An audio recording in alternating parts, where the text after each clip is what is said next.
Hello everyone, I am Jack and I'm back, and let me show you what I am getting ready to work on. So I am tired of putting body filler and primer and sanding on the doors, so I'm taking a break.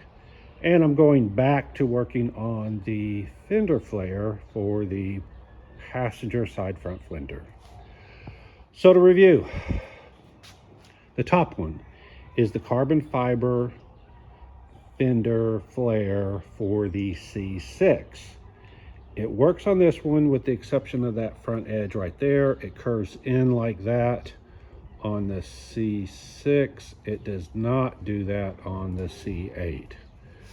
So what I did was I made, and I didn't want to cut it up because it's ready to go on that car, with the exception that I broke it right there. It's a skin I made, and it needs reinforcing and all that, but neither here nor there. So then what I did was I covered it with both silver duct tape and with clear packing tape, and I made a splash mold off of it.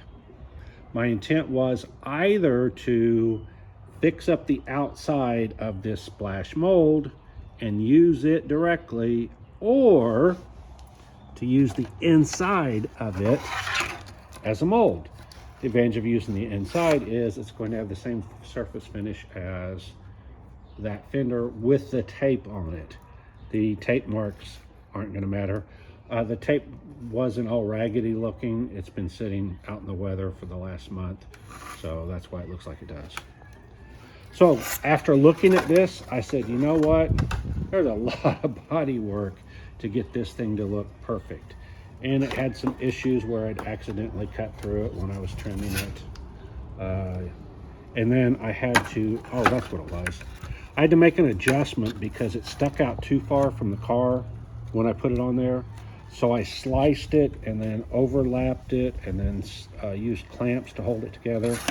And then used fiberglass on the outside to hold it in the new position. So it used to stick out, you know, another couple of inches. If you look, you can see, it used to stick out that far, and that was too far on this car. So now you can see I reduced that by, I don't know, an inch, inch and a half, something like that, and then redid it. So if I were to use the outside of this, I would have to fix up all that patching that I did. Don't want to do that. So what I decided to do instead is I will use this as a mold, but not as a mold in the normal sense, but as a fixture. So if I turn this way, and I had to trim on it to get it to work. This is a fender, let me back up a little bit, there we go. Portion of a fender from the C2 Grand Sport. It's a fender flare section. All right.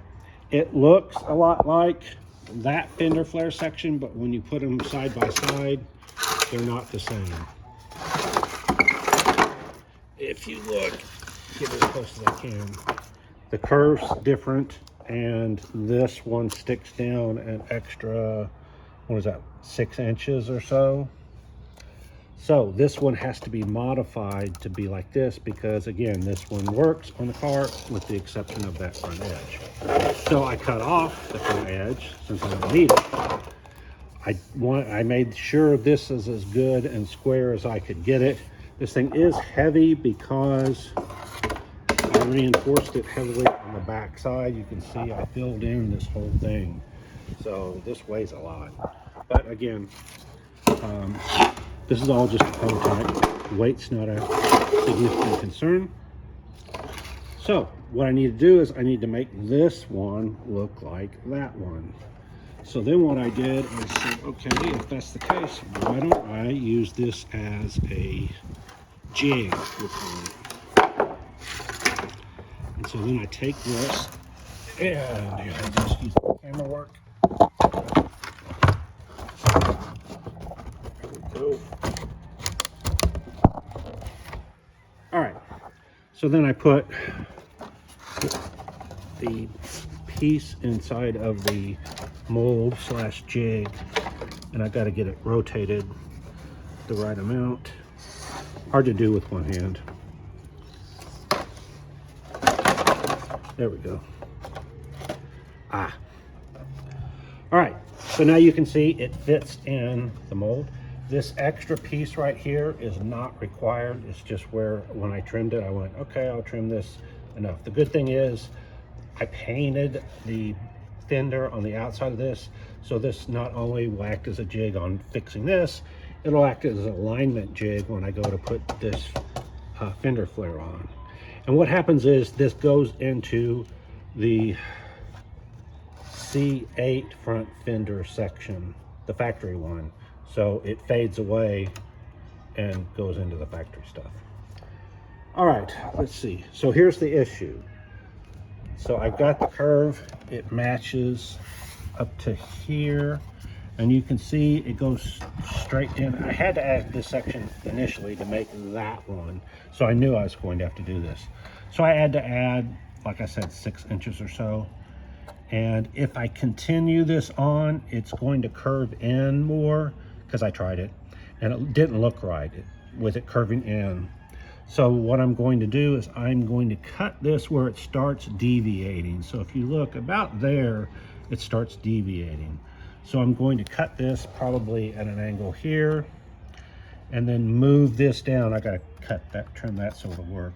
Move this down to here, and then I'm going to fill in this section that's missing. Haven't decided how I'm going to do that. I think I might put tape, again, either the aluminized tape there or packing tape inside of this, and then I will fill in that missing section once I get all of this in place and aligned as best as I can. For it to be perfect, it would take probably a couple of cuts. In other words, I would cut it right there's where it starts deviating, so I would cut it right here, and then I would, you can see it curves right here and it's straight right there. I may be able to get by with just pushing this down to there and filling in the gap. I may have to cut it again and then have 2 fill-in areas. Not sure about that. I won't know until I'm going to make the first cut as best as I can and then push this down and see what I've got left.